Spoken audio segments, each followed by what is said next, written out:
Welcome to Kenton's videos. Enjoy the video. You start by identifying the meter type and supplier details on the label. Once found, turn off major appliances to prevent surge loads. Make sure you have your account number and meter serial available, because you may need to request emergency credit or enter a code. If the meter has an emergency button, press and hold as instructed. Otherwise, call the supplier and follow their prompts. You proceed now. Do the immediate steps to request or activate temporary power. Once done requesting emergency credit, follow the meter display prompts carefully. You will either enter a numeric code or wait for remote credit. Make sure to reset the local consumer unit trip switch only after the meter confirms credit, because reconnecting under no credit can trip again. If the meter shows an error code, note it.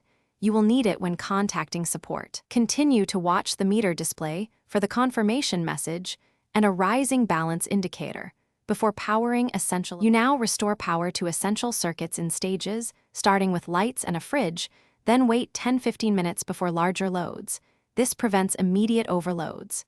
If power still fails, check the main breaker and fuses and re-examine the meter display for error codes or a zero balance.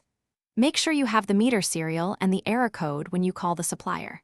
If nothing works, instruct the technician about the steps you took, so they can diagnose remote or wiring faults quickly. Thanks for watching. Consider subscribing if we helped you.